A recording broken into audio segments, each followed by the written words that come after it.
je fais ma shahada et après blackout, je me rappelle plus de rien. Faut savoir que je suis asthmatique, mais j'ai jamais eu d'antécédents réellement graves. Sauf que ce jour-ci, subhanallah, j'avais un sentiment que j'allais faire une crise. Donc j'en ai parlé à ma maman en amont. Elle m'a dit que ça allait passer, j'ai mes médicaments près de moi, pas de souci.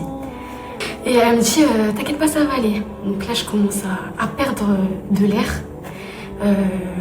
Et peu à peu, j'arrive vraiment plus à respirer.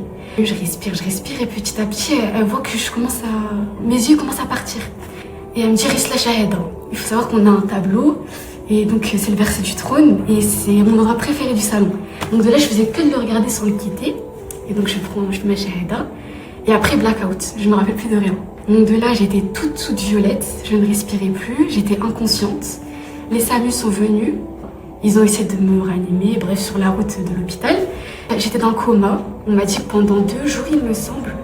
Une assez longue période quand même, 2 jours, il me semble. Et après, j'étais en réanimation. Donc, je prends connaissance. Donc, j'étais intubée et j'étais paralysée. C'est-à-dire que je pouvais pas bouger, je pouvais pas parler. Logiquement, étant donné que j'avais un tube. Et oui, ça m'a choquée. Quand je me ouvert les yeux, j'étais toute seule et tout. Moi, j'avais l'habitude d'écouter du Coran, notamment Ayat Kursi, toujours avant de dormir. Et ma mère, elle m'avait ramené une bouteille d'eau de Zemzem, bien que je pouvais pas la boire, je savais, le fait qu'elle soit là, ça m'apaisait. Et il faut savoir qu'une personne que j'aime énormément, c'est mon oncle Aya Rahmou, qui était comme moi, pour moi mon deuxième père. Et il est mort il y a longtemps, et il faut savoir que j'ai qu'une photo de lui dans mon téléphone. C'était quand il était à la Mecque, avant de mourir, Aya Rahmou.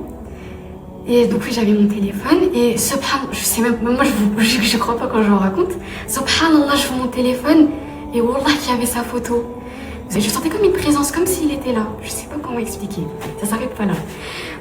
Donc j'écoute Ayat al-Kursi avec d'autres récitations. Et subhanallah, avant de m'endormir, j'entendais du Coran fort. Mais je me dis, bizarre, on est à l'hôpital, on n'est pas au Maroc. Qu'est-ce qui se passe? Et subhanallah, je sais pas si vous voyez, il y a une musique. Quand le prophète Mohammed sallam, il arrivait dans le village, il y avait une musique que tout le monde chantait. Et subhanallah, je l'entendais, mais moi je me disais, mais ça vient d'où en fait? Et plus je me rapprochais de mon cœur, et subhanallah, je l'entendais de fou. Et je me suis dit, soit je suis lunée, soit je suis shootée, soit je suis folle. Le prophète Mohammed sallam, il avait un cheval ailé qui lui permettait de monter et dire salam au prophète et jusqu'au trône.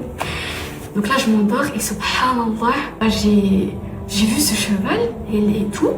Et une personne en face, je voyais pas sa tête, c'était vraiment lumineux. Et il m'a dit, vas-y, monte. Donc je suis montée, j'étais derrière. Et subhanallah, je me voyais monter les cieux et tout.